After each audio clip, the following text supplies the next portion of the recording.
Olha, eu vou começar esse vídeo com uma pergunta que vai doer um pouquinho. Você tem coragem de ouvir a verdade nua e crua sobre o que as pessoas realmente pensam do seu comportamento, mas nunca vão ter a coragem de te dizer na cara? Porque eu tenho uma revelação clínica para você, baseada em anos de consultório, que vai desmantelar completamente essa ideia romântica de que envelhecer é só ganhar sabedoria e ficar bonita com cabelo grisalho. Tem algo muito mais profundo acontecendo. E se você ficar comigo até o final desse vídeo, eu vou te entregar o segredo que separa as mulheres que envelhecem com elegância daquelas que vamos dizer que não envelhecem tão bem assim. Sou Andréa Vermont, psiquiatra, psicoterapeuta e escritora, e há décadas estudo as emoções humanas, a inteligência emocional e os segredos da mente. Hoje quero compartilhar com você o que aprendi em minha prática clínica, em minhas pesquisas e na convivência com milhares de pacientes e leitores. Antes de mais nada, quero que você faça uma coisa por mim. Se inscreva nesse canal agora, aperte o sininho para não perder nenhum vídeo e me diga aqui nos comentários. Doutora Andréa, alguma vez alguém já te disse que você mudou com a idade? Vamos lá, quero saber. E compartilhe esse vídeo com aquela amiga que precisa ouvir essas verdades tanto quanto você. Sabe qual é o maior problema de envelhecer? Não são as rugas, não é a menopausa, não é nem a pressão alta que resolve aparecer do nada. O maior problema é que as pessoas ao nosso redor começam a nos tratar como porcelana chinesa, aquela coisa frágil que ninguém quer quebrar. Então elas sorriem, acenam com a cabeça, concordam com tudo que a gente diz e saem de perto pensando: meu Deus, como ela mudou. E adivinha?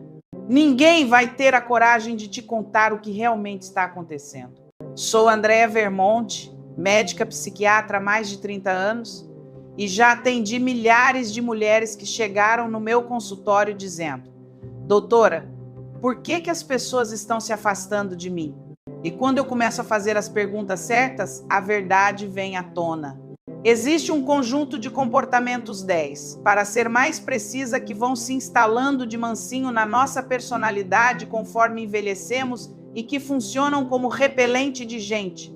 Pior, a gente nem percebe que está fazendo isso. Vou te contar uma história real. Mudei o nome para proteger a privacidade, óbvio. Conheci a Marília quando ela tinha 58 anos. Mulher inteligentíssima, advogada bem-sucedida, sempre foi o centro das atenções em qualquer reunião. Chegou no meu consultório porque as filhas tinham parado de visitá-la com frequência, as amigas sumiam quando ela ligava e até os colegas de trabalho inventavam desculpas para não almoçar com ela. Doutora, eu não mudei nada, continuo sendo a mesma pessoa de sempre. Ela me disse: mentira, ela tinha mudado, e muito, só que ela era a única que não conseguia ver. Depois de 3 sessões, ficou cristalino. Marília tinha desenvolvido todos, escuta bem, todos os 10 comportamentos que eu vou te apresentar hoje. E o mais interessante, quando eu comecei a apontar cada um deles, sabe o que ela disse? Mas eu sempre fui assim. Não, minha querida, você não foi. Esses comportamentos foram se infiltrando na sua personalidade como mofo numa parede velha. Devagarzinho, imperceptível, mas devastador. Aqui vai um dado científico que você precisa saber. A neuroplasticidade, que é essa capacidade linda do nosso cérebro de mudar e criar novos caminhos neurais, não tem prazo de validade. Ela funciona aos 20, aos 40, aos 60, aos 80 anos. Mas tem um porém. Se a gente não fica atenta, os circuitos antigos começam a dominar o jogo. Ficamos presas em padrões automáticos. E alguns desses padrões, eles fazem a gente ficar chata, desagradável, afastam as pessoas e ninguém vai ter coragem de te dizer. Então respira fundo, porque o que vem agora pode incomodar, pode doer, mas eu prometo que vai libertar. Porque tomar consciência é o primeiro passo para a mudança. E se tem uma coisa que eu aprendi em 3 décadas de profissão, é que a verdade, por mais dura que seja, sempre empodera mais do que a mentira gentil. A tendência compulsiva de viver no passado. Vamos começar pelo comportamento que mais escuto nos relatos de familiares e amigos de pacientes. a tendência compulsiva de viver no passado. Percebe como algumas mulheres, conforme envelhecem, transformam cada conversa num passeio pela memória? Ah, no meu tempo, quando eu era jovem, antigamente as coisas eram melhores. Toda santa conversa vira um túnel do tempo. Entenda uma coisa, não tem problema nenhum ter nostalgia.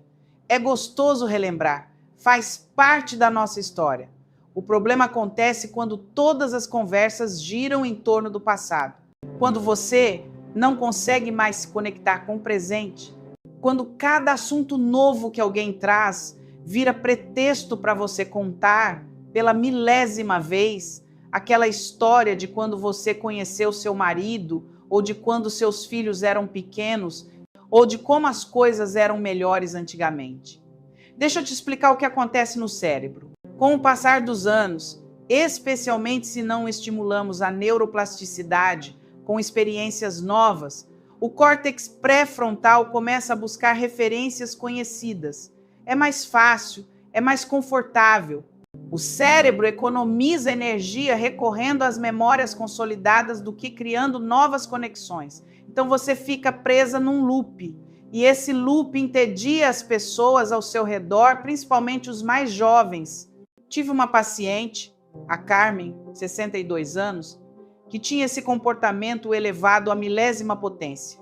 As netas pararam de visitá-la porque, segundo elas, a vovó só fala do passado, nunca pergunta sobre a nossa vida. Carmen ficou indignada quando ouviu isso, mas eu pergunto sim. Ela protestou. Então eu pedi para ela gravar as conversas durante uma semana. Sabe o que aconteceu? A cada pergunta que ela fazia para as netas sobre a vida delas, em menos de 2 minutos ela puxava a conversa de volta para o passado dela. Ah, você está estudando biologia? Que legal! Sabia que quando eu era jovem eu também queria estudar biologia? Mas aí eu conheci seu avô e pronto, perdeu a conexão. Aqui vai uma verdade incômoda. As pessoas querem ser vistas, elas querem ser ouvidas. Quando você transforma toda a conversa numa narrativa sobre você mesma e seu passado glorioso, você está mandando uma mensagem subliminar. A minha vida é mais interessante que a sua. Meu passado é mais importante que seu presente. E adivinha o que acontece? As pessoas fogem. Olha, vou fazer uma pausa aqui para um exercício prático. Pega um papel e uma caneta. Pensa na última conversa significativa que você teve com alguém, pode ser filho, neta, amiga, vizinha, tanto faz. Agora responde honestamente. Quantas vezes você trouxe o passado para a conversa? Quantas vezes você interrompeu a narrativa da outra pessoa para contar uma história sua de antigamente? Se a resposta for mais de 3 vezes numa conversa de 30 minutos, minha querida, você está com esse comportamento instalado. E tem mais. Esse vício de viver no passado vem acompanhado de algo ainda mais tóxico, a comparação destrutiva. No meu tempo, as mulheres eram mais recatadas. Antigamente, os jovens tinham mais respeito. Na minha época, a gente não precisava de psicólogo para tudo. Essas frases não demonstram sabedoria. Elas demonstram rigidez cognitiva. E rigidez cognitiva afasta as pessoas mais rápido que alho afasta vampiro. 2. Transformar cada encontro numa sessão de reclamações. Agora, a segunda coisa feia que você pode estar fazendo. Transformar cada encontro numa sessão de reclamações. Eu chamo isso de síndrome do disco arranhado. Sabe aquele disco de vinil antigo que ficava repetindo o mesmo trecho da música sem parar? Pois é. Algumas mulheres, quando envelhecem, viram isso, reclamam da saúde, reclamam do país, reclamam do clima, reclamam dos vizinhos, reclamam dos preços, reclamam de tudo. E o pior, reclamam das mesmas coisas todos os dias. Presta atenção numa coisa. Existe diferença entre desabafar e vomitar. Desabafar é quando você compartilha uma frustração, recebe acolhimento e segue em frente. Vomitar é quando você despeja suas queixas em cima de todo mundo, todo dia, sem parar, sem filtro, sem se importar se a pessoa do outro lado está saturada. Eu vejo muito isso no consultório. A pessoa chega e começa, ai doutora, meu joelho está doendo tanto. E sabe que piorou? O tempo está muito seco. E a vizinha fez barulho ontem de novo. E os preços do mercado estão um absurdo. E minha filha não me liga com frequência. 15 minutos se passam e ela ainda está na ladainha. Eu, que sou paga para ouvir, às vezes preciso interromper. Agora imagina as pessoas que convivem com você de graça. Aqui vai um dado que poucos conhecem. Reclamação crônica muda a química cerebral. Cada vez que você reclama, seu cérebro libera cortisol, o hormônio do estresse. E sabe o que o cortisol faz? Ele reforça as conexões neurais negativas. Ou seja, quanto mais você reclama, mais fácil fica reclamar. Você literalmente treina seu cérebro para enxergar o lado ruim de tudo. Vira um vício neurológico. E as pessoas ao seu redor sentem isso. Ninguém quer ficar perto de quem só exala negatividade. É como sentar ao lado de alguém fumando um charuto fedorento. Você até aguenta por educação, mas vai procurar a primeira oportunidade de sair de perto. Eu costumo dizer para minhas pacientes, se você não agregou valor na vida de alguém hoje, você virou peso. E peso, minha filha, a gente tira das costas na primeira oportunidade. Conheci a Berenice numa palestra. Ela tinha 67 anos e me abordou no intervalo. Doutora, por que as pessoas não gostam de mim? Comecei a conversar com ela. Em 10 minutos, ela tinha reclamado do trânsito para chegar no evento, da temperatura do ar-condicionado, da qualidade do café, do barulho das pessoas conversando e de como as palestras eram melhores antigamente. 10 minutos. Eu olhei para ela e perguntei, Berenice, você percebe o padrão? Ela me olhou sem entender. Então eu disse, você acabou de me dar 10 motivos para eu querer sair de perto de você. Parece cruel, talvez, mas foi libertador. Berenice chorou, me agradeceu e começou um processo de autoconsciência que mudou completamente a dinâmica das relações dela. 6 meses depois, ela me mandou uma mensagem. Dror, Andréia, minhas amigas voltaram, meus filhos estão ligando mais. E sabe por quê? Porque eu parei de ser um aspirador de alegria. Perfeito, né? Aspirador de alegria é exatamente isso que a reclamação crônica faz com você. Transforma você numa pessoa que suga a energia boa de qualquer ambiente. E ninguém quer isso. Ninguém merece isso. Nem você mesma. Então, faz o seguinte exercício. Durante uma semana, toda vez que você for reclamar de alguma coisa, anota num caderninho. No final da semana, conta quantas reclamações você fez. Se passar de 5 por dia, minha querida, você está nessa e precisa mudar urgente. 3. A obsessão por doenças e sintomas. Mas calma, porque tem uma terceira coisa feia que eu preciso te contar. E essa aqui é especialmente cruel. A obsessão por doenças e sintomas. Olha, eu sou médica. Sei que depois dos 50, 60 anos, o corpo começa a dar seus sinais. Aparece uma dorzinha aqui, um incômodo ali, a pressão sobe, o colesterol teima em não baixar. Tudo isso é real. O problema é quando a mulher transforma a saúde, ou melhor, a falta dela, no assunto principal da vida. Tem gente que acorda pensando em doença, almoça falando de doença, passa a tarde no WhatsApp trocando mensagens sobre remédios e sintomas. Janta relatando cada detalhe do último exame e vai dormir planejando a próxima consulta médica. A vida inteira gira em torno do adoecimento. E isso, minha amiga, é uma prisão. Eu tive uma paciente chamada Glória, 61 anos, que chegou no consultório porque estava tendo crises de ansiedade. Na primeira sessão, ela me contou que tinha sido diagnosticada com hipotireoidismo há 5 anos. Ok, nada demais, é super comum. Mas sabe o que aconteceu? Glória tinha transformado a tireoide no centro da existência dela. Cada sintoma que ela sentia, cansaço, irritação, variação de peso, insônia, era culpa da tireoide. Ela entrou em grupos de WhatsApp sobre tireoide, seguia influencers que falavam sobre tireoide, comprava livros sobre tireoide. Parece exagero, pois foi exatamente o que aconteceu. As filhas dela me procuraram antes porque estavam preocupadas. Doutora, nossa mãe só fala de doença. Não conseguimos mais ter uma conversa normal com ela. Cada ligação vira um relatório médico. E sabe o pior? Glória estava fisicamente bem. A tireoide estava controlada com medicação, mas ela tinha construído uma identidade em torno da doença. Tinha virado a pessoa doente. E isso dava a ela um papel social. Recebia atenção, cuidado, preocupação. O problema é que as pessoas cansam. A atenção é um recurso finito. Vou te contar um segredo clínico. Existe uma diferença gigantesca entre ter uma doença e ser a doença.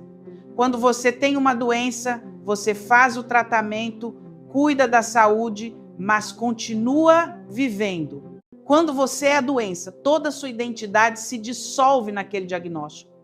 Você para de ser a Glória que adora cozinhar, que faz crochê, que conta piadas. Você vira a Glória da tireoide. E isso é um empobrecimento existencial brutal. Do ponto de vista neurológico, acontece algo fascinante e assustador ao mesmo tempo. Quanto mais você foca nos sintomas, mais você os amplia. É o que chamamos de viés de confirmação. Seu cérebro começa a buscar evidências que confirmem que você está doente. Qualquer formigamento vira algo grave. Qualquer cansaço é sinal de que algo está errado. E você entra num loop de hipervigilância que piora tudo, inclusive os sintomas reais. Olha, não estou dizendo para ignorar problemas de saúde. Longe disso. Estou dizendo que existe vida além dos sintomas. Existe conversa além dos remédios. Existe identidade além do diagnóstico. E se você quer que as pessoas continuem ao seu redor, precisa oferecer mais do que um boletim médico. Faz assim. Da próxima vez que você encontrar alguém, se desafie. Tente ter uma conversa de pelo menos 15 minutos, sem mencionar nenhuma doença, nenhum sintoma, nenhum remédio. Conseguiu? Parabéns, você ainda está no controle. Não conseguiu? Cuidado, o comportamento já se instalou. 4. A necessidade obsessiva de aconselhar. E já que estamos nessa seara desconfortável das verdades que ninguém conta, vamos para a quarta coisa feia. A necessidade obsessiva de aconselhar. Minha Nossa Senhora, essa aqui é campeã de reclamações nos consultórios de terapia familiar. A sogra que dá palpite em tudo. A mãe que não consegue se calar quando a filha toma decisões. A avó que sabe mais sobre criação de filhos do que a própria mãe da criança. Entenda, acumular experiência de vida é maravilhoso. Ter vivido décadas, ter passado por situações variadas, ter aprendido com erros e acertos, isso é um patrimônio valiosíssimo. O problema acontece quando você acha que sua experiência é a única válida. Quando você acredita que, porque algo funcionou para você há 30 anos, vai funcionar para sua filha hoje. Quando você não consegue ficar calada e deixar os outros aprenderem por conta própria. Pensa comigo, o mundo que você viveu aos 20 anos é o mesmo mundo que sua filha ou neta vive hoje? Claro que não. As relações mudaram, o mercado de trabalho mudou, a tecnologia mudou, os valores sociais mudaram. Mas tem mulher que simplesmente não consegue aceitar isso. Insiste em aplicar receitas antigas para problemas novos. E quando a receita não funciona, ainda tem coragem de dizer: você não seguiu meu conselho direito. Conheci a Tereza, 59 anos, que quase destruiu a relação com a filha única por causa dessa obsessão de aconselhar. A filha tinha se separado do marido e estava refazendo a vida. Tereza não conseguia aceitar. Dava palpite em tudo. Nas roupas que a filha usava, muito ousadas para uma mulher separada. Nos aplicativos de relacionamento. No meu tempo, a gente conhecia pessoas pessoalmente, na forma de criar os netos. Você está mimando demais. A filha explodiu num jantar de família. Mãe, você não confia em nada que eu faço. Eu tenho 35 anos e você me trata como se eu tivesse 15. Tereza ficou arrasada, veio ao consultório destruída. Doutora, eu só quero o bem dela. Só estou tentando ajudar com minha experiência. E aí eu fiz a pergunta que mudou tudo. Tereza, sua filha, pediu sua ajuda? Silêncio, porque ajuda não pedida tem outro nome, invasão. Essa frase detonou algo na Tereza. Ela nunca tinha pensado dessa forma. Achava que, como mãe, tinha o direito, quase a obrigação de guiar a filha. Mas obrigação de quem? Direito baseado em quê? Ser mãe não te dá passe livre para invadir a autonomia de um adulto. E aqui vai uma verdade dura. Seus filhos adultos não precisam de você da mesma forma que precisavam quando eram crianças. E está tudo bem. O problema é que muitas mulheres, quando os filhos crescem e ganham autonomia, sentem um vazio e tentam preencher esse vazio reassumindo um papel que não cabe mais. O de guia, de conselheira, de a pessoa que sabe mais. Isso não é amor, é controle disfarçado de cuidado. Existe um conceito lindo que uso muito na minha prática clínica: confiança na competência do outro. Significa acreditar que a pessoa que você ama tem capacidade de tomar suas próprias decisões, mesmo que sejam diferentes das suas, mesmo que na sua opinião estejam erradas. Porque adivinha? Errar também faz parte do aprendizado. E você não pode, não deve roubar isso de ninguém. Então faz esse exercício comigo. Conta quantas vezes por semana você dá conselhos não solicitados. Conselhos que ninguém pediu, mas você achou importante dar. Se a conta passar de 3, você está invadindo. E invasão afasta pessoas, sempre. 5. A competição velada com mulheres mais jovens. Chegamos agora na quinta coisa feia. E essa aqui é particularmente dolorosa de reconhecer. A competição velada com mulheres mais jovens. Olha, eu vou ser muito direta nisso. Envelhecer numa sociedade que idolatra a juventude não é fácil. A gente vê os padrões de beleza excluindo mulheres acima de 40, 50 anos. A gente sente a pressão para parecer mais jovem, mais magra, mais bem conservada, como se fôssemos compotas, né? Toda essa pressão é real e cruel. Mas sabe o que é pior do que lidar com essa pressão externa? É quando internalizamos essa competição e começamos a ver mulheres mais jovens como ameaças. Quando a gente não consegue elogiar genuinamente uma mulher de 30 anos, sem adicionar um mais, ela é bonita, mas espera ela chegar nos 50. Ela é inteligente, mas ainda é muito novinha, não tem experiência. Ela está feliz agora, mas vai ver quando a vida apertar. Esse comportamento é feio, é pequeno. É o resultado de uma autoestima corroída pela comparação. E as pessoas percebem, principalmente as pessoas mais jovens, que são alvos dessas farpas envenenadas. Atendi a Luciana, 64 anos, executiva aposentada, que tinha desenvolvido esse padrão de forma agressiva. No trabalho, ela competia com as colegas mais jovens de um jeito que beirava o patético. Desqualificava ideias novas, debochava de propostas inovadoras, usava a experiência como arma para diminuir quem tinha menos tempo de carreira. Quando se aposentou, achou que o problema ia acabar, mas levou o comportamento para a vida pessoal. Começou a competir com a nora, com as primas mais jovens, até com as vendedoras das lojas que frequentava. Qualquer mulher mais jovem virava uma competidora em potencial. E sabe o resultado? Solidão. As pessoas pararam de incluí-la nos eventos, deixaram de convidá-la para almoços, porque ninguém aguenta ficar perto de quem está constantemente tentando provar que é melhor, mais experiente, mais sábia. Aqui vai uma verdade libertadora. Você não precisa competir com ninguém. Não existe troféu para a mulher mais bem-sucedida depois de 60. Não existe medalha para a que envelheceu melhor. Cada mulher está na sua própria jornada, no seu próprio ritmo, com seus próprios desafios. E a conquista dela não diminui em nada a sua. Do ponto de vista neuropsicológico, a competição ativa o sistema de ameaça no cérebro. Você literalmente entra em modo de defesa o tempo todo. E isso é exaustivo. Consome energia cognitiva que poderia estar sendo usada para coisas muito mais interessantes, como cultivar amizades genuínas, desenvolver hobbies novos ou simplesmente curtir a vida. Sabe o que acontece quando você para de competir e começa a colaborar? Quando você elogia genuinamente uma mulher mais jovem sem ressalvas? Quando você celebra as conquistas dela ao invés de diminuí-las? Magia. As portas se abrem, as relações se aprofundam e você, acredite, se sente muito melhor consigo mesma. Experimento para você. Durante uma semana, sempre que encontrar uma mulher mais jovem, pode ser na rua, no mercado, no trabalho, na família, faça um elogio genuíno, sem más, sem comparações, sem farpas, apenas um elogio sincero.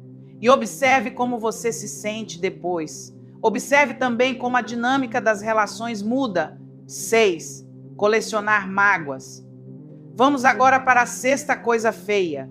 E essa aqui tem tudo a ver com algo que eu chamo de colecionismo de mágoas. Presta atenção nesse padrão. Tem mulher que guarda mágoas como se fossem troféus. Aquela discussão que aconteceu há 20 anos, ela lembra de cada detalhe. Aquela vez que alguém a magoou, está fresquinho na memória, como se tivesse acontecido ontem. E mais, ela traz essas histórias à tona em qualquer oportunidade, como se fossem medalhas de guerra. Você se lembra quando você me disse aquilo? Naquele Natal de 1998? Você me humilhou na frente de todo mundo. Eu nunca vou esquecer o que você fez comigo. Essas frases funcionam como âncoras emocionais que mantém você e seus relacionamentos presos no passado. E pior, mantém você presa num papel de vítima perpétua. Olha, eu não estou dizendo que você precisa esquecer mágoas legítimas. Não estou pedindo para você fingir que certas coisas não aconteceram. O que estou dizendo é que existe uma diferença enorme entre reconhecer que você foi ferida e construir sua identidade em torno dessas feridas. Conheci a Neuza numa sessão de terapia de casal que, na verdade, virou individual porque o marido dela desistiu. Neuza tinha 56 anos e guardava ressentimentos de coisas que tinham acontecido há 3 décadas. O marido tinha esquecido o aniversário dela em 1991. Em 1991. E ela ainda cobrava isso. Usava como munição em qualquer discussão. Você nunca me valorizou. Lembra daquele aniversário que você esqueceu? O marido estava exausto, não porque fosse um santo longe disso, mas porque não aguentava mais pagar eternamente por erros que tinha cometido há 30 anos. Doutor, eu já pedi desculpas milhões de vezes. Mudei, melhorei, mas para ela nada é suficiente. Ela não quer resolução. Ela quer guardar a mágoa como um tesouro. E sabe de uma coisa? Ele tinha razão. Neuza tinha transformado as injustiças sofridas numa espécie de identidade. Ela era a mulher que sofreu, a esposa negligenciada. E de forma inconsciente, ela precisava manter essas narrativas vivas. Porque sem elas, quem ela seria? Do ponto de vista da neurociência, acontece algo muito interessante. Cada vez que você relembra um evento traumático ou doloroso, seu cérebro reconsolida essa memória.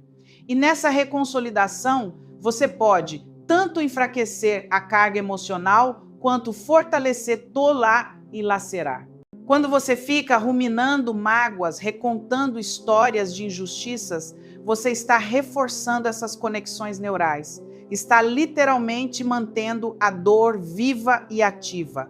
Aqui vai uma verdade que pode libertar você. Perdoar não é sobre a pessoa que te machucou, é sobre você, é sobre soltar o peso, é sobre não carregar essa mochila de ressentimentos que só te deixa curvada e amargurada. Perdoar é um ato de amor próprio, não de generosidade com o outro. E olha, tem gente que não merece perdão, tem situações que são imperdoáveis. Mas mesmo nesses casos, você pode escolher não carregar mais aquela dor como bandeira, pode escolher se libertar. Porque enquanto você estiver presa no que fizeram com você há 20, 30 anos, você não está vivendo o presente. E o presente é tudo que você tem de verdade. Faz esse exercício. Escreve numa folha todas as mágoas que você ainda carrega. Todas, desde as pequenas até as gigantes. Depois, ao lado de cada uma, escreve há quantos anos você está carregando aquilo. E finalmente responde: o que essa mágoa está me custando hoje? Relacionamentos, paz de espírito, alegria. Quando você enxerga o custo real de guardar ressentimento, fica mais fácil soltar. 7. A síndrome do eu sacrifiquei minha vida por você. Chegamos na 7ª coisa feia. E essa é especialmente comum em mulheres que foram mães, a síndrome do eu sacrifiquei minha vida por você. Olha, criar filhos exige sacrifícios. Isso é fato, né? Você abre mão de sono, de tempo, de dinheiro, às vezes de carreira, de sonhos pessoais. Isso tudo acontece. O problema é quando você usa esses sacrifícios como moeda de troca, como forma de controle, como argumento em discussões. Eu larguei tudo para cuidar de você. Eu poderia ter feito faculdade, mas preferi me dedicar a ser mãe. Eu sacrifiquei minha vida inteira por vocês e agora vocês nem me visitam. Essas frases são bombas emocionais que explodem qualquer possibilidade de relação saudável. Primeiro, porque colocam uma dívida impagável nos filhos. Como alguém pode pagar de volta o sacrifício de uma vida inteira? Impossível. Segundo, porque transformam o amor em transação. Eu te dei minha vida, então você me deve obediência, atenção, presença e amor. Minha querida, não funciona assim. Amor não é balcão de negócios. Tive uma paciente, a Sônia, 67 anos, que tinha desenvolvido esse padrão ao extremo. Ela tinha 3 filhos adultos que mal a visitavam. Quando vinha ao consultório, passava a sessão inteira listando todos os sacrifícios que tinha feito. Doutora, eu parei de trabalhar para criá-los. Eu não viajei, não comprei roupa para mim, não tive tempo para nada. Tudo que eu fiz foi por eles. E então vinha a bomba. E agora eles me abandonaram. Mas quando eu comecei a investigar as dinâmicas familiares, descobri que os filhos não tinham abandonado nada. Eles ligavam, visitavam com frequência razoável, convidavam a mãe para eventos. O problema é que Sônia tinha uma expectativa impossível. Queria que os filhos dedicassem a vida a ela, da mesma forma que ela, segundo ela própria, tinha dedicado a vida a eles. Queria ser o centro. E qualquer coisa abaixo disso era interpretado como abandono.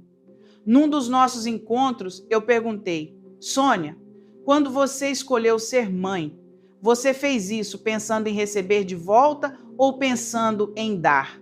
Ela ficou desconcertada. Mas é natural que os filhos cuidem dos pais quando eles envelhecem. Cuidem, sim, mas dediquem a vida inteira, deixem de viver para te servir. Aqui vai uma verdade fundamental sobre maternidade.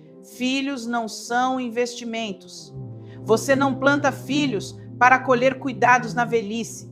Você não deposita amor esperando sacar atenção depois. Filhos são pessoas com vidas próprias, com sonhos próprios. E o trabalho de uma mãe saudável é justamente preparar os filhos para viverem suas vidas, não para viverem em função da sua. E sabe o que acontece quando você para de cobrar? Quando você para de jogar na cara o sacrifício que fez? As pessoas se aproximam. Porque ninguém gosta de ficar perto de quem está constantemente cobrando dívidas emocionais. É cansativo, é sufocante, é manipulador. Faz esse exercício. Pensa em quantas vezes no último mês você mencionou os sacrifícios que fez pelos filhos. Quantas vezes você usou o passado como forma de gerar culpa no presente. Se a resposta for mais de 0, você precisa parar agora. Porque cada vez que você faz isso, você afasta mais as pessoas que você ama. 8. A inveja travestida de preocupação. Vamos para a 8ª coisa feia. E essa dói, porque envolve algo que a maioria não quer admitir. A inveja travestida de preocupação. Já percebeu como tem gente que demonstra preocupação com suas conquistas de um jeito esquisito? Nossa, você comprou um carro novo? Não sei se foi uma boa ideia, com a economia assim. Você está viajando de novo? Cuidado para não gastar demais. Você emagreceu tanto? Tomara que não esteja doente. Parece preocupação, mas é inveja. É a incapacidade de celebrar genuinamente as conquistas dos outros. E conforme algumas mulheres envelhecem, especialmente se estão insatisfeitas com as próprias vidas, esse comportamento se intensifica. Porque é mais fácil diminuir a alegria do outro do que enfrentar a própria frustração. Conheci a Marisa, 61 anos, que tinha esse padrão tão instalado que não conseguia dar um parabéns sem adicionar uma sombra de preocupação. A sobrinha passou num concurso? Parabéns, mas servidor público não ganha tão bem assim, né? A vizinha reformou a casa? Ficou linda, mas será que não gastou demais? Tomara que não fique endividada. A amiga começou a namorar? Que bom, mas nessa idade tem que ter cuidado, viu? Os homens só querem aproveitadoras. As pessoas começaram a se afastar. Pararam de contar novidades para Marisa porque sabiam que, ao invés de receberem celebração, receberiam um balde de água fria disfarçado de prudência.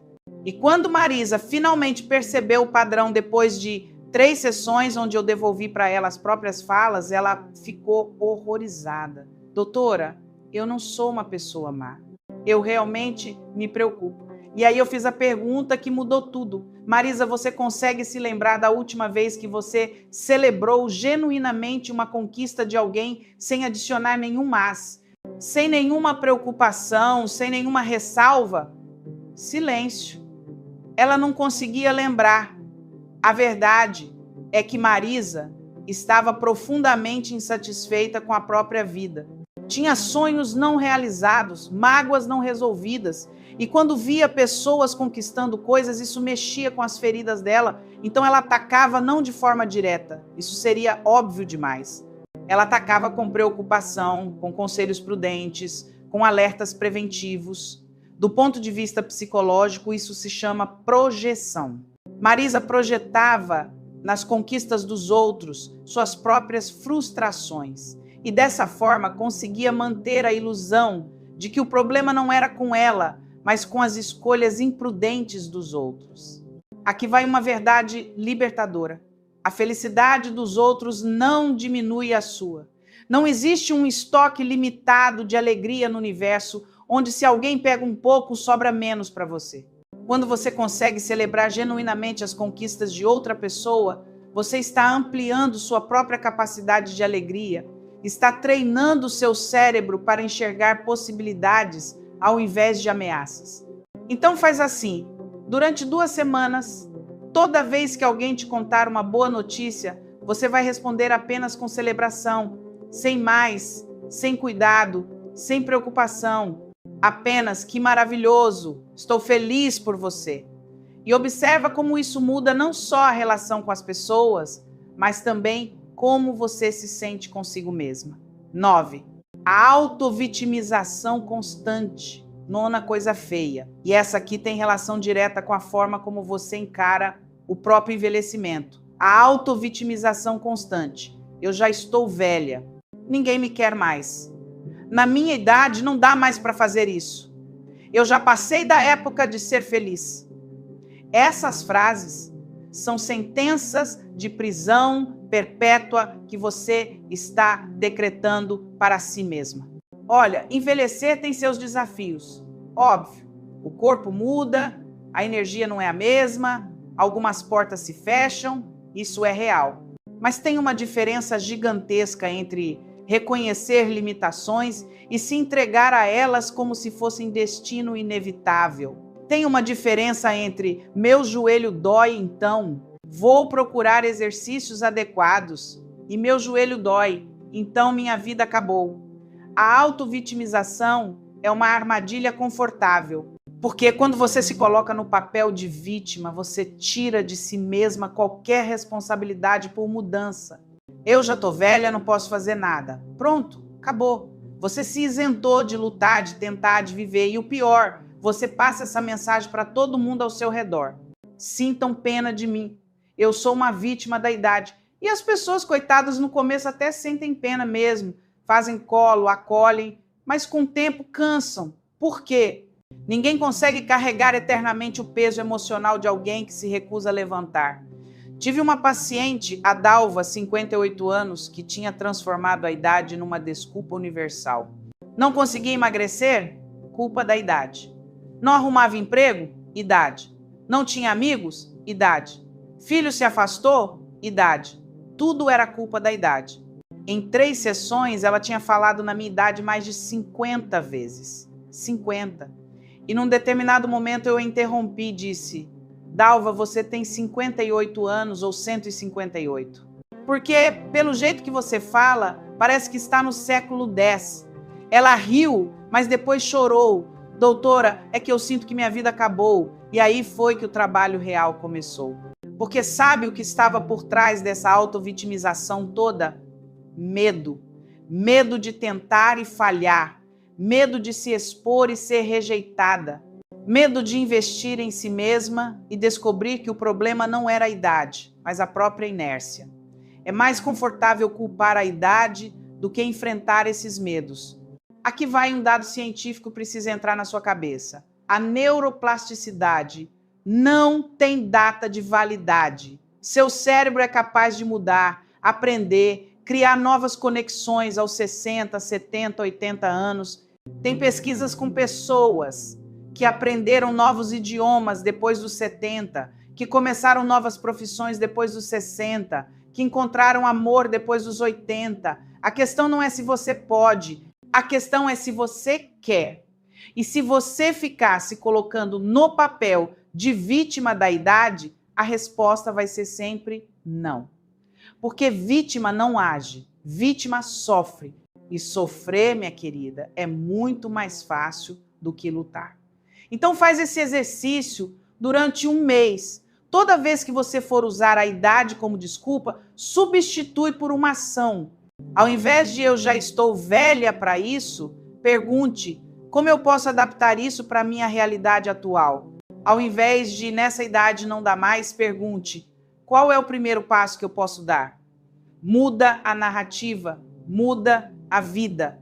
10. A rigidez emocional e comportamental. E finalmente chegamos na 10ª coisa, feia, talvez a mais sutil e por isso mesmo a mais perigosa: a rigidez emocional e comportamental. Sabe aquela mulher que não aceita mudanças? Que quer tudo do jeitinho que sempre foi? Que resiste a qualquer novidade como se fosse uma ameaça pessoal? Pois é, isso tem nome: rigidez. E é uma das coisas que mais afastam as pessoas. Sempre foi assim, sempre fiz desse jeito, não vou mudar agora. Essas frases são a trilha sonora da rigidez. E conforme envelhecemos, se não tomarmos cuidado, a tendência é nos tornarmos cada vez mais rígidas. Porque o cérebro, se não for estimulado, busca o caminho mais fácil, que é repetir padrões conhecidos. Mas aqui vai a verdade nua e crua. O mundo muda, as pessoas mudam, as tecnologias mudam, as relações mudam. E se você não muda junto, você fica para trás, sozinha, porque ninguém quer ficar preso no passado com você. Conheci a Irene, 65 anos, que era a personificação da rigidez. Não aceitava usar o WhatsApp porque telefone é para ligar. Não aceitava que o filho trocasse de emprego porque antigamente as pessoas ficavam na mesma empresa a vida toda. Não aceitava que a neta usasse piercing, porque no meu tempo, moça de família não furava o corpo. Não aceitava, não aceitava, não aceitava. O resultado? O filho parou de compartilhar as novidades da vida profissional. A neta deixou de visitar lá. As amigas cansaram de ouvir no meu tempo. Irene ficou sozinha, amargurada, achando que o problema eram os outros, que mudaram demais. Mas o problema era ela, que se recusava a mudar qualquer coisa. Quando Irene chegou no consultório, ela queria que eu ajudasse a consertar a família. Doutora, fala para eles que eles estão errados, que eles precisam voltar aos valores de antigamente. E aí eu tive que dar a notícia difícil. Irene, o problema não é sua família, é você. Parece cruel, mas foi libertador. Porque enquanto Irene achasse que o problema eram os outros, ela não mudaria nada. E sem mudança, não há possibilidade de conexão genuína. Do ponto de vista neurológico, a rigidez acontece quando paramos de desafiar o cérebro, quando criamos rotinas tão fixas que não há espaço para novidade. E sem novidade, os circuitos neurais se tornam cada vez mais rígidos. É como um caminho na floresta. Quanto mais você usa sempre o mesmo, mais definido ele fica. E mais difícil fica criar caminhos novos. Mas aqui vai a boa notícia. Você pode treinar flexibilidade. Você pode, de forma consciente e deliberada, criar pequenas mudanças na rotina. Pode experimentar coisas novas, pode questionar suas próprias certezas e cada vez que você faz isso, está criando novos circuitos neurais, está mantendo o cérebro jovem, ágil, flexível. Sabe o que aconteceu com Irene? Ela aceitou o desafio. Começou pequeno, instalou o WhatsApp. Custou. Ela resistiu, reclamou, mas fez. E sabe o que aconteceu? As pessoas começaram a incluí-la nas conversas de novo. Ela recebeu fotos dos netos, memes engraçados das amigas, começou a se sentir conectada. Então ela foi para o próximo passo. Parou de dar palpite não solicitado. Quando o filho contava sobre mudança de emprego, ao invés de criticar, ela perguntava: "E você está feliz com essa decisão?" Mudança de postura, mudança de relação. Em Maísa de 6 meses, a família de Irene estava reunida de novo. Não porque os outros mudaram, eles continuaram os mesmos, mas porque ela decidiu flexibilizar. Decidiu que a conexão com as pessoas que amava era mais importante do que estar certa. Era mais importante do que manter tudo como sempre foi.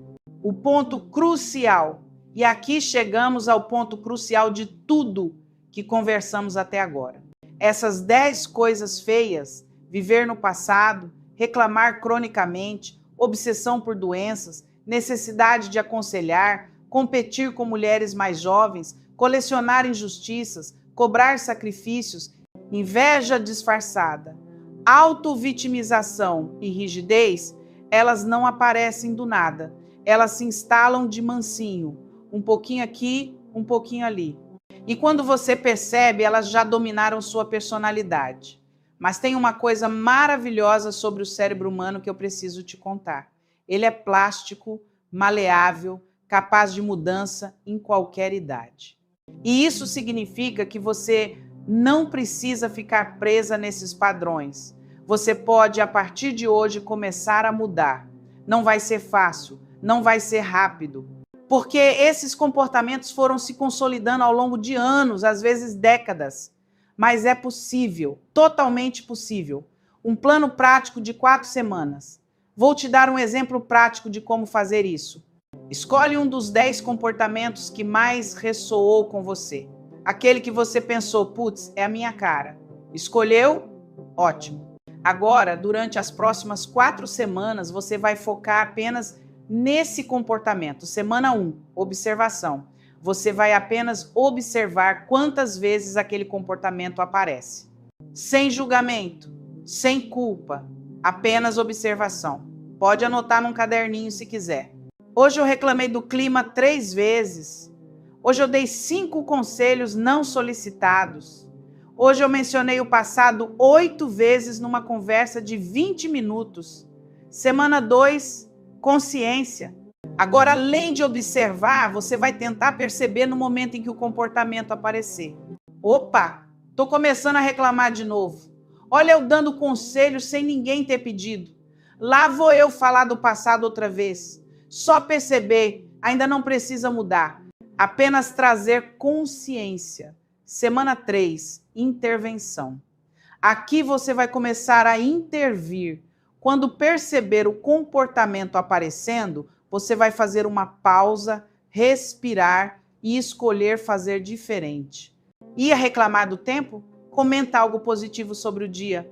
Ia dar conselho? Faz uma pergunta ao invés disso. Ia contar história do passado? Pergunta sobre o presente da pessoa. Semana 4, consolidação. Nessa semana, o comportamento novo já vai estar mais natural. Você vai errar ainda e tudo bem, mas vai acertar mais. E cada acerto é uma nova conexão neural sendo criada. É um passo em direção à mudança real.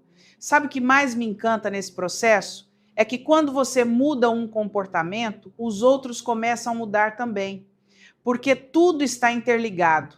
Se você para de viver no passado, automaticamente você fica mais presente. E ficando mais presente, você reclama menos. Reclama menos, começa a enxergar mais aspectos positivos. E assim por diante. É como um dominó só que é o contrário. Ao invés de tudo desmoronando, tudo se constrói autocompaixão. Agora eu quero falar de algo que talvez seja o mais importante de tudo isso. Autocompaixão. Olha, reconhecer que você tem comportamentos feios não é fácil. Dói. Mexe com a autoestima, traz vergonha, e eu entendo perfeitamente. Mas aqui vai uma verdade fundamental. Você não é má por ter desenvolvido esses comportamentos. Você é humana. Você está respondendo a pressões sociais, a mudanças biológicas, a perdas inevitáveis que vêm com o envelhecimento. Tudo isso é real e merece compaixão. A questão é, você vai usar essa compreensão como desculpa para continuar igual ou como ponto de partida para a mudança? Porque compaixão não é condescendência. Compaixão é reconhecer a dor, acolher a imperfeição e ainda assim escolher crescer. Eu sempre digo para minhas pacientes, você não precisa ser perfeita, você precisa ser consciente. Consciência é poder. Quando você tem consciência dos seus padrões, você tem escolha. E tendo escolha, você tem liberdade. Liberdade para ser diferente, liberdade para mudar, liberdade para envelhecer com graça, ao invés de amargura. A história da Célia. Vou te contar uma história linda que aconteceu no consultório há alguns anos. A Célia chegou com 68 anos, sozinha, amargurada, cheia de ressentimentos. Ela tinha todos os 10 comportamentos que eu descrevi hoje. Todos. E estava sofrendo as consequências: solidão, afastamento da família, relacionamentos superficiais. Nas primeiras sessões, ela resistiu muito. Doutora, o problema não sou eu, são as pessoas que são ingratas, desleais, egoístas. Levou tempo para ela aceitar olhar para si mesma. Mas, quando aceitou, tudo mudou. Célia começou devagar. Primeiro parou de reclamar tanto. Depois começou a perguntar mais e falar menos. Parou de trazer o passado para todas as conversas. Deixou de dar conselhos não solicitados. Soltou mágoas antigas. Parou de competir. Parou de se vitimizar. Em 1 ano, a vida dela estava completamente diferente. As filhas voltaram a visitá-la com frequência. Ela fez amizades novas, começou a fazer aulas de dança, conheceu um companheiro. E sabe o que ela me disse no nosso último encontro? Doutor, eu desperdicei anos sendo uma pessoa que eu nem gostava, mas agora eu me respeito. E as pessoas ao meu redor também. Isso é libertação. Isso é envelhecer com dignidade. Não é sobre não ter rugas ou cabelos brancos. É sobre não ter uma personalidade enrugada. É sobre manter a flexibilidade emocional. É sobre continuar capaz de mudança, crescimento, conexão genuína. Você não está sozinha. E olha, tem mais uma coisa que eu preciso te dizer antes de encerrarmos. Você não está sozinha nessa jornada. Milhões de mulheres estão passando pelo mesmo processo. Têm os mesmos medos, as mesmas resistências, os mesmos padrões instalados. A diferença entre as que ficam presas e as que se libertam é simples: coragem. Coragem de olhar para si mesma com honestidade. Coragem de aceitar que pode melhorar. Coragem de fazer diferente mesmo quando é difícil. E você tem essa coragem? Sei que tem. Porque se você assistiu ou leu esse vídeo até aqui, é porque você está disposta a enfrentar verdades desconfortáveis. E isso já é um sinal de força, Desafio prático para esta semana. Então, vamos fazer uma coisa. Agora eu vou te dar um desafio prático para esta semana. Um desafio simples, mas poderoso. Durante 7 dias, você vai fazer o seguinte exercício. Ao final de cada dia, antes de dormir, vai responder 3 perguntas no seu caderno ou no celular. 1. Hoje, em qual dos 10 comportamentos feios eu mais caí? Viver no passado? Reclamar? Obsessão por doença? Aconselhar sem ser pedida? Competir? Guardar mágoa? Cobrar sacrifícios? Invejar? Me vitimizar ou ser rígida? 2. O que esse comportamento me custou hoje? Uma conversa legal poderia ter tido? Conexão com alguém? Paz interior? 3. Amanhã, como eu posso fazer diferente? Só isso. 3 perguntas, 5 minutos do seu dia. Mas eu te garanto, se você fizer isso com honestidade durante uma semana, você vai ter insights poderosos sobre seus padrões. E se você quiser ir mais fundo, tem algo que pode ajudar muito. Divida essa jornada com alguém. Pode ser uma amiga de confiança, uma irmã, uma filha, alguém que você autorize a te dar feedback honesto. Olha, você está reclamando muito. Você trouxe o passado para a conversa de novo. Ter esse espelho externo acelera muito o processo de mudança. Mas atenção, escolhe alguém que te ama de verdade.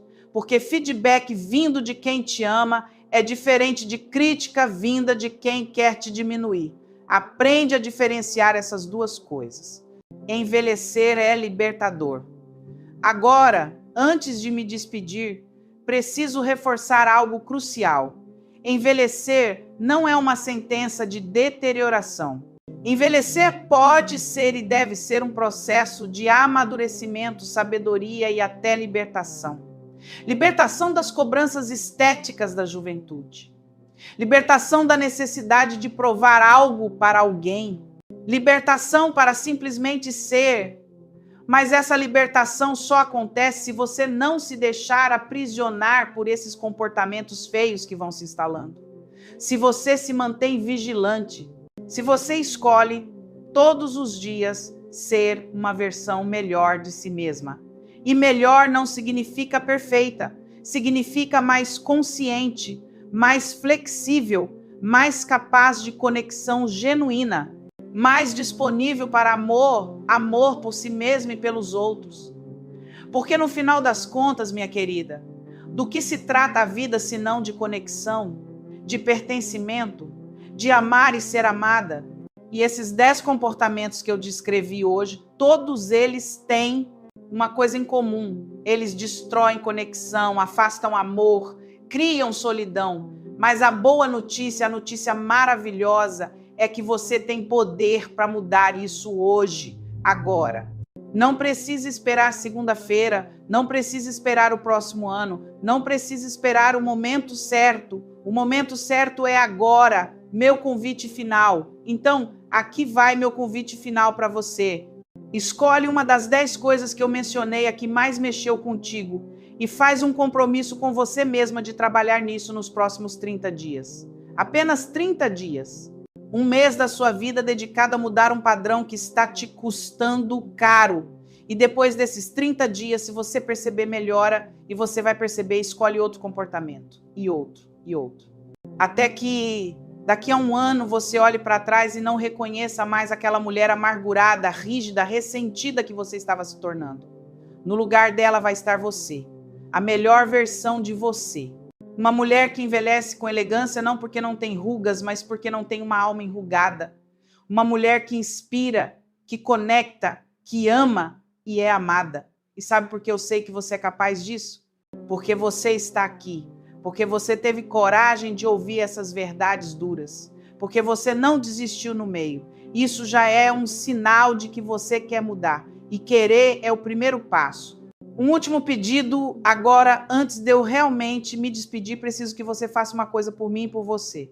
Se esse vídeo mexeu contigo, se você reconheceu algum desses comportamentos, se você está disposta a mudar, deixa um comentário aqui embaixo dizendo: Andréia, eu escolho mudar.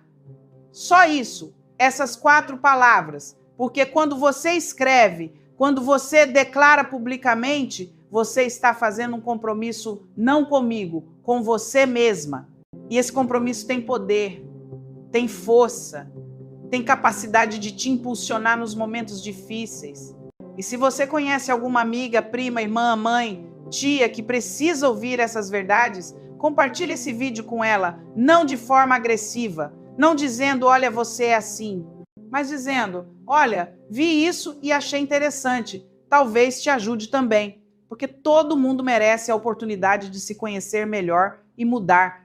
E finalmente mesmo, se você ainda não é inscrita nesse canal, se inscreve agora, aperta o sininho, porque eu vou continuar trazendo conteúdos assim, diretos, honestos, sem floreios, mas sempre com amor, sempre com o objetivo de empoderar você, porque esse é meu propósito, minha missão. Há 30 anos eu faço isso no consultório, uma paciente de cada vez. E agora, através desses vídeos, eu posso alcançar milhares, milhões. E cada mulher que acorda para seus padrões destrutivos, que escolhe mudar, que se liberta das armadilhas do ego, é uma vitória. É uma vida transformada. Gratidão. Então, muito obrigada por ter ficado comigo até aqui. Obrigada por ter coragem de olhar para si mesma. Obrigada por escolher crescimento ao invés de estagnação. Lembra, você não precisa ser perfeita, você precisa ser consciente. E tendo consciência, você tem escolha. E tendo escolha, você tem liberdade. Liberdade para envelhecer bonita, não no sentido estético, embora isso também seja possível, mas no sentido profundo. Envelhecer com uma alma bonita, com relacionamentos bonitos, com uma vida bonita. E isso, minha querida, não tem preço, não tem botox que faça, não tem cirurgia que alcance. É um trabalho interno, diário, consciente, mas que vale cada segundo investido. Um abraço carinhoso, Andréa Vermont.